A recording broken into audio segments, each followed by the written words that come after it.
So I have all the chapter 5 problems printed out, and I'm basically picking them out by the pictures.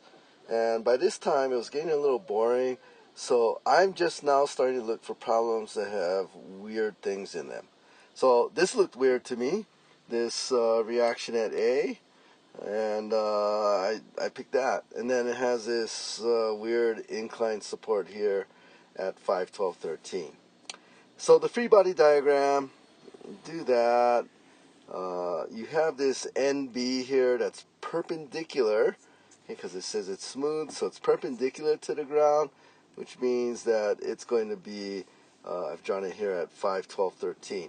When you want to get the components of a perpendicular force to a surface, if the ground was 12x and 5y, like we have here, the reaction will be 5x and 12y. You just flip the x and y, and that will be perpendicular.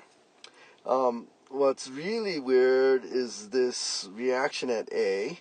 That's a smooth collar, meaning it has a reaction only perpendicular to that. Looks like a handrail or something. I don't even know what this thing is. I guess it's like a handrail. I'm not sure. Anyway, at A, perpendicular to that 3, 4, 5, you have this NA there. So I use N when it's normal, and I use R for just a general reaction. And it's fixed, so you also have this weird MA moment reaction there. And I did the same thing to get the components of NA up here. The ground, or that silver rail, is 3x 4y. And so the reaction perpendicular to that is 4x and 3y. All I did was I flipped the 3 and the 4. Okay, you notice at this point I always stop when I have the free body diagram, and I make sure there are just 3 unknowns. And there you go, NA, MA, and NB. It's always like that, and then all you have to do is pick equations. Well, usually I try to take moments somewhere that will get rid of 2 of the things, but I couldn't do that. And then I thought, oh, if I take the x components, I still get 2 unknowns. I take the y components, I still get 2 unknowns. There's no way in this problem to get one equation to immediately solve. This means we're going to have 3 equations with 3 unknowns, and I'm going to have to plug it into my calculator. Okay, so at this point, I'm resigned to the fact that this is going to be a little bit messy, and I'm just going to work it out. Just do the 3 equations, x, some fx0, some fy0, some moment about someplace equals to 0, and then after that, just put it into the calculator. Let's get going here. X component of NA was 4/5. X component of NB was 5/13. It was a 3, 4, 5, and 12, 5, 12, 13 triangle. And NA is going to the right, plus, NB is going to the left, minus, and that equals 0. Oh, before we continue on about the free body diagram, I made sure everything in there, I put that 100 pounds in there, but there's also this 200-pound foot couple. Don't forget to put stuff like that in. That's why we draw the little red loop. It forces you to look at what's in there. Okay, so if you had missed that 200 foot-pound couple, you would get this wrong. Okay, now looking at the free body diagram, I'm just taking forces in the y. The y component of NA was 3/5 NA, going up, so positive. And the y component of NB was 12/13 NB, again going up, positive. And of course we have the minus 100 going down, that's 0. So that's our second equation. And then finally, I took moments somewhere. I didn't want to have to deal with the 5/13 and 12/13 and that kind of stuff. So I just decided to take moments about B equals 0.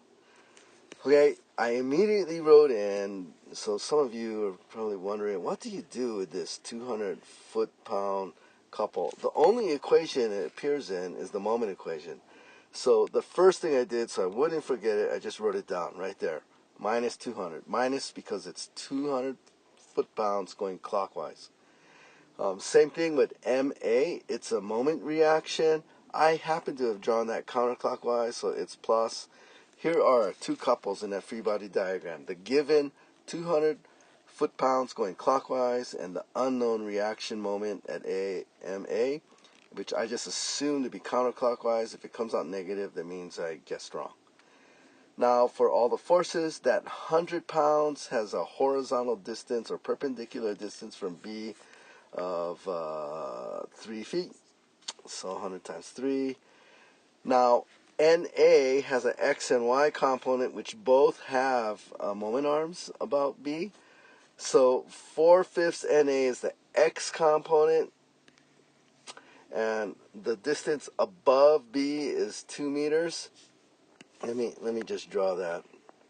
This is 4/5 NA, and this distance was 2. Then we had, and that's going clockwise, so negative.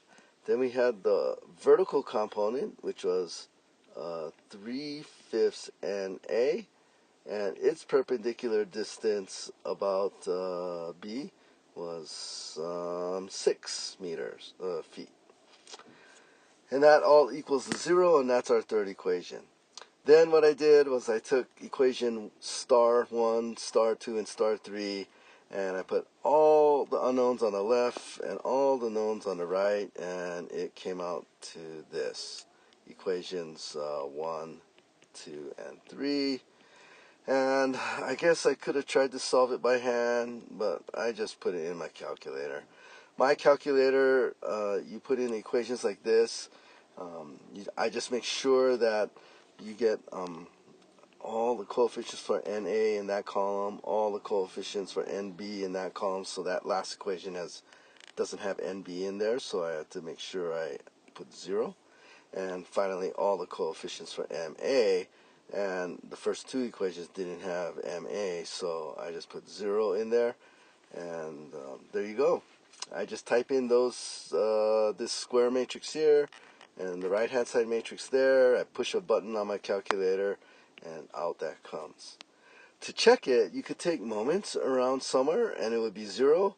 To be honest, I was running out of steam, so I just found the solution manual, and these are indeed correct.